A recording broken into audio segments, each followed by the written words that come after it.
important topic and interesting topic for him. Now, the introduction section.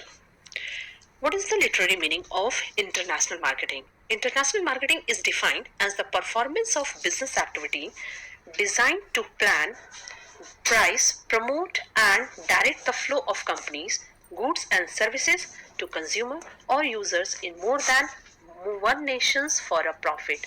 यानी international marketing में वो सारे business activity जिसके लिए हम प्लान करते हैं प्राइस से रिलेटेड, प्रमोशन से रिलेटेड, जिससे कि हम अपना गुड्स एंड सर्विसेज को एक से अधिक कंट्री में मार्केटिंग प्रोसेस के थ्रू, इंटरनेशनल मार्केटिंग के थ्रू जिस प्रोसेस पे आते हैं उसे इंटरनेशनल मार्केटिंग कहते हैं.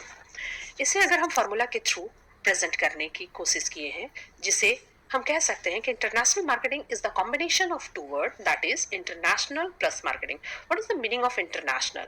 इंटरनेशनल मीन्स इन्वॉल्विंग टू और मोर कंट्री. जब दो या दो से अधिक कंट्री आपस में इन्वॉल्व होते हैं तो वो इंटरनेशनल हो जाते हैं. मार्केटिंग का की पॉइंट ही होता है satisfied customer. Marketing means attracting and retaining a growing base of satisfied customer. That means हमें अट्रैक्ट करना है और रिटेन भी करना है. किस तरह के कस्टमर को? सेटिस्फाइड कस्टमर को. अगर हम कंबाइंड फॉर्म में कहें तो international marketing it is a process of involvement of two or more countries to attract and retain the satisfied customer. ये एक प्रोसेस है जिसमें दो या दो से अधिक कंट्री आपस में मिलते हैं ताकि हम कस्टमर को अट्रैक्ट भी करें, रिटेन करें और उसे सेटिस्फाइड करें. In general, we can say that international marketing can be defined as exchange of goods and services between involving buyer and seller. What is the definition of international marketing?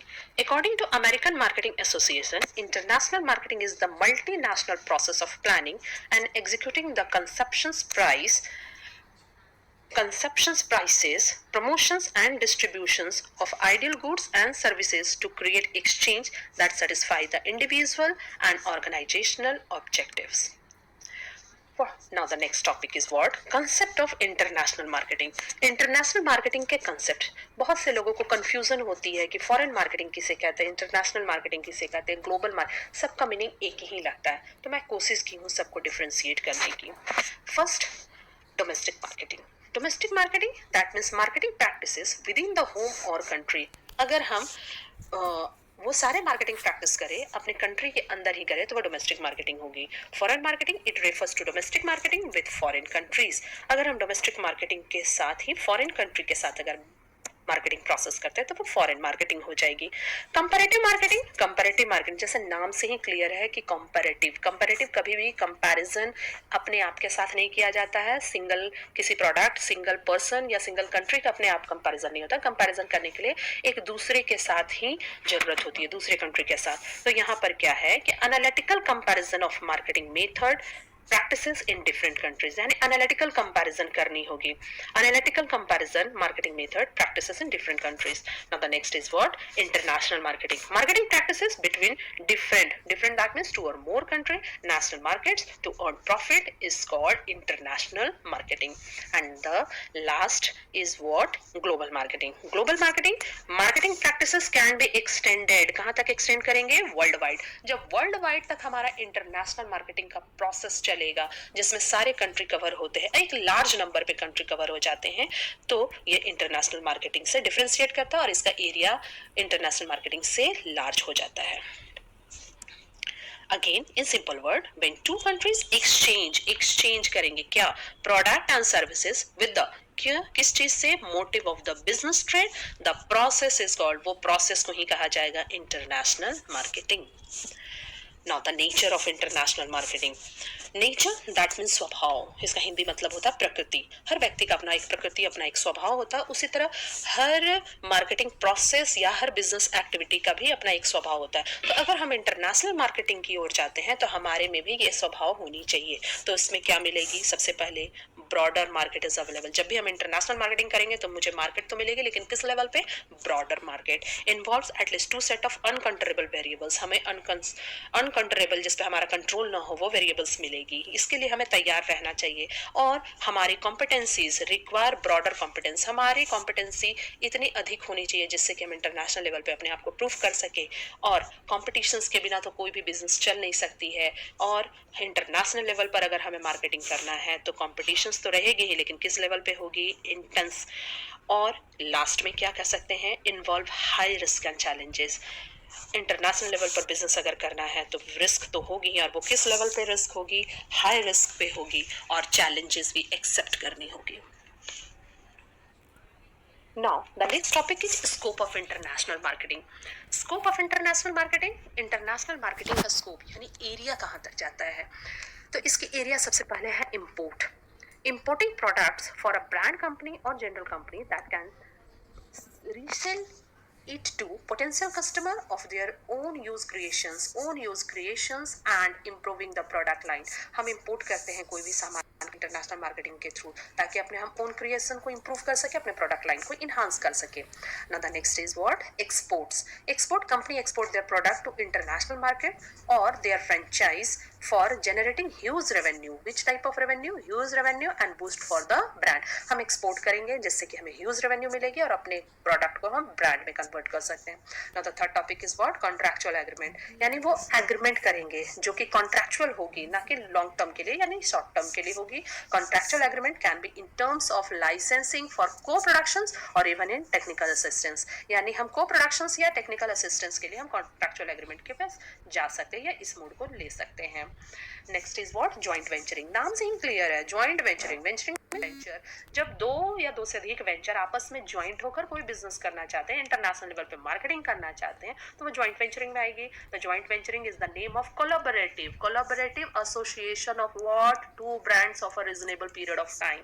This new firm work under the banner of both venturing brands and the division of profits and losses take place between two companies। जो भी profit और losses होगी वो दोनों company के बीच में distribute होगी और ये एक ही बैनर पे काम करेंगे। Next is what, contract manufacturing. Contract manufacturing is one of the most used tactics to reduce the cost of production. हम अपने कॉस्ट ऑफ प्रोडक्शन को अगर कम करना चाहते हैं तो मैन्युफैक्चरिंग प्रोसेस पे ही हम कॉन्ट्रैक्ट कर सकते हैं।